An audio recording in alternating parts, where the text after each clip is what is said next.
नमस्कार, Rajasthan top 10 news में आपका स्वागत है। आइए बात करते हैं आज की तमाम ताजा खबरों पर।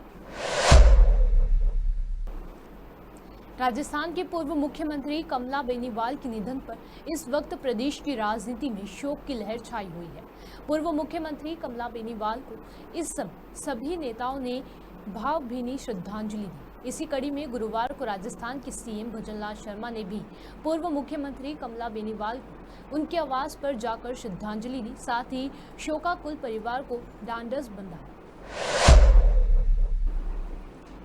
राजस्थान के पूर्व डिप्टी सीएम और दिल्ली लोकसभा चुनाव के लिए कांग्रेस के ऑब्जर्वर सचिन पायलट ने कन्हैया कुमार की उम्मीदवारी पर बड़ा बयान दिया है। उन्होंने कहा कि मल्लिकार्जुन खड़गे और राहुल गांधी ने पूरी पार्टी और हम सब पर भरोसा कर कन्हैया कुमार को उम्मीदवार बनाया है। वहीं हम आपको बता दें कि कन्हैया कुमार को कांग्रेस ने नॉर्थ ईस्ट दिल्ली से टिकट दिया है। यहाँ उनका मुकाबला बीजेपी के मनोज तिवारी से। मनोज तिवारी इस सीट से सांसद हैं। दिल्ली से हमारी कांग्रेस पार्टी के नौजवान उम्मीदवार हैं कन्हैया कुमार जी, और आज हमने इनके समर्थन में देवेंद्र यादव जी हम सब ने मिलकर एक पार्टी के कार्यकर्ताओं की मीटिंग करी है। अब समय कम रहा है, लेकिन आज जो उत्साह लिखा मुझे हमारे पदाधिकारियों के अंदर, कांग्रेस पार्टी के वर्कर्स के अंदर, वो बड़ा संतोषजनक है।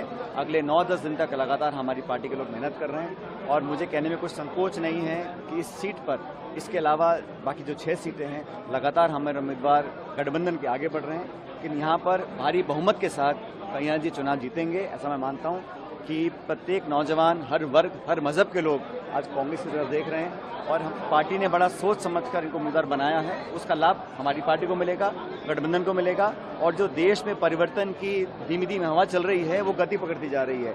4 चरणों के बाद भाजपा दावे कुछ भी करे, लेकिन इंडिया और कांग्रेस के जो उम्मीदवार हैं वो लगातार बढ़त बनाए हुए हैं।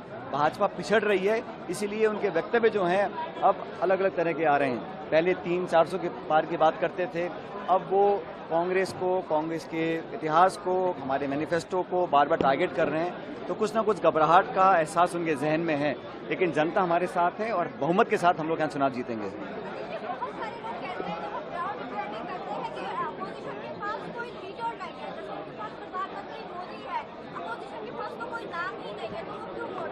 हमारे पास ना तो कमी है नीतियों की, ना कमी नेताओं की है, लेकिन हम लोग पद के लोभी नहीं हैं।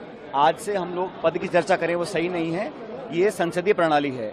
बहुमत मिलने के बाद एक दिन के अंदर हम लोग तय करेंगे कौन नेतृत्व करेगा, किसको क्या जिम्मेदारी देनी है। लेकिन ये यहाँ पर 10 साल सरकार में रहने के बाद अब बात कर रहे हैं 2047 की बात कर रहे हैं, 5 साल और मांग रहे हैं, और जो नौजवान फौज में भर्ती होना चाहता है उसको 4 साल दे रहे हैं अग्निवीर बनाकर। ये कहाँ का न्यायपूर्ण कार्रवाई है। और मुझे लगता है हर मुद्दे पर किसान, नौजवान, मध्यम वर्ग, महिला, हर व्यक्ति को, हर वर्ग को हमारी पार्टी मैनिफेस्टो में ध्यान कर हमने आगे बढ़ाने का काम किया है। भारतीय जनता पार्टी आज सिर्फ इंदिरा जी, नेहरू जी, कांग्रेस सरकार, मनमोहन सिंह जी को कोसने का काम कर रहे हैं। एक सकारात्मक पॉजिटिव अप्रोच लेकर आगे नहीं बढ़ रहे हैं। मैं मानता हूं कि बदलाव होगा, और दिल्ली के अंदर जहां आज हम खड़े हैं, यहां पर कन्हैया जी भारी बहुमत के साथ जीतकर दिल्ली की संसद में जाएंगे। हाँ?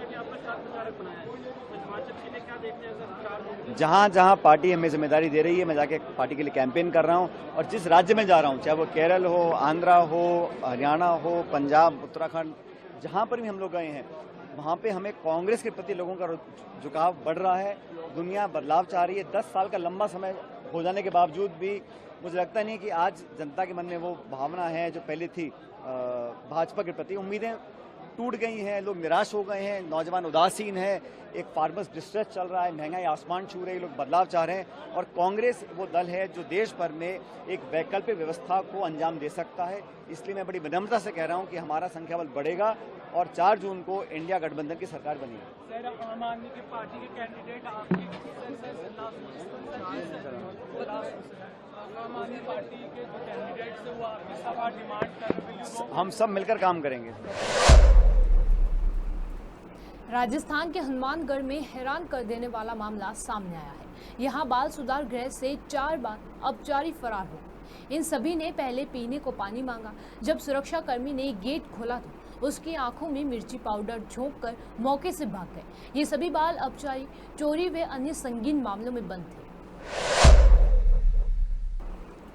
सुप्रीम कोर्ट ने राजस्थान के सरिस्का टाइगर रिजर्व के आसपास खनन की सभी गतिविधियों पर रोक लगा दी है। जस्टिस बी आर गवई की अध्यक्षता वाली पीठ ने क्रिटिकल टाइगर रिजर्व के 1 किलोमीटर के दायरे में सभी खनन गतिविधियों पर रोक लगाने का आदेश दिया है। सुप्रीम कोर्ट ने 26 अप्रैल 2023 के अपने फैसले में निर्देश दिया था कि किसी राष्ट्रीय उद्यान और वन्य जीव अभ्यारण्य के भीतर और उनकी सीमा से 1 किलोमीटर के क्षेत्र में खनन की अनुमति नहीं होगी।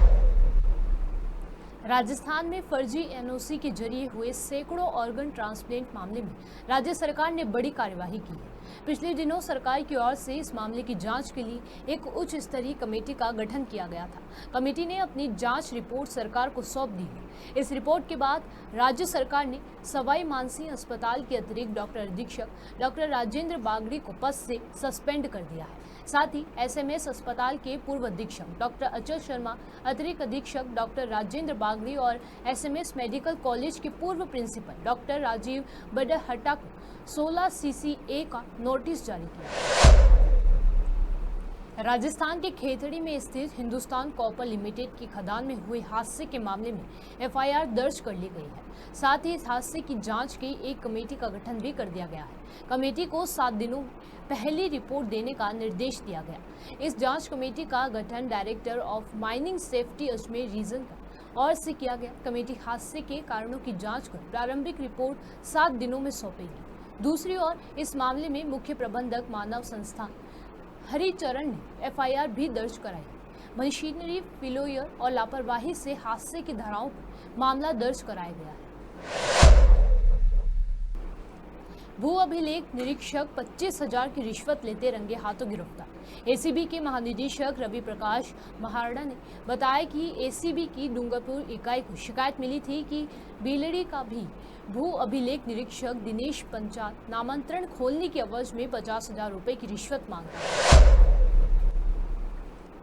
पुलिस ने रामपुरा कोतवाली थाना इलाके में हुए दोहरे हत्याकांड के मामले में 2 आरोपियों को और गिरफ्तार किया गया है। इनमें हार्डकोर हिस्ट्री टीचर 10,000 का इनामी बदमाश सावन उर्फ बादल उर्फ अनिल है। वहीं दूसरा आकाश उर्फ वीर को गिरफ्तार किया गया है। दोनों को पुलिस ने बापर्दा गिरफ्तार किया। ये हत्या गैंग वॉर के चलते हुई थी।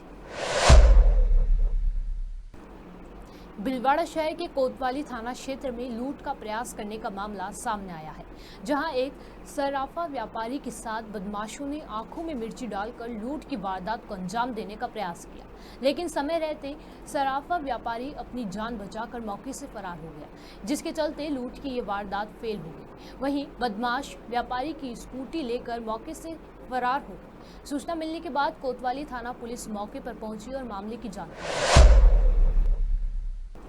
राजस्थान वासियों के लिए एक बड़ी खबर है। यहाँ मौसम का हर रोज अलग अलग रंग दिख रहा है। बीते कुछ समय पहले आई आंधी बारिश के बाद प्रदेश का मौसम एक बार फिर से गर्म हवाओं की चपेट में आ चुका है।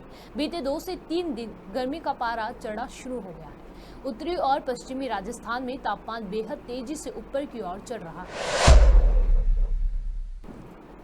राजस्थान टॉप 10 न्यूज में आज के लिए सिर्फ इतना ही। देखते रहिए पॉपुलर टीवी। धन्यवाद।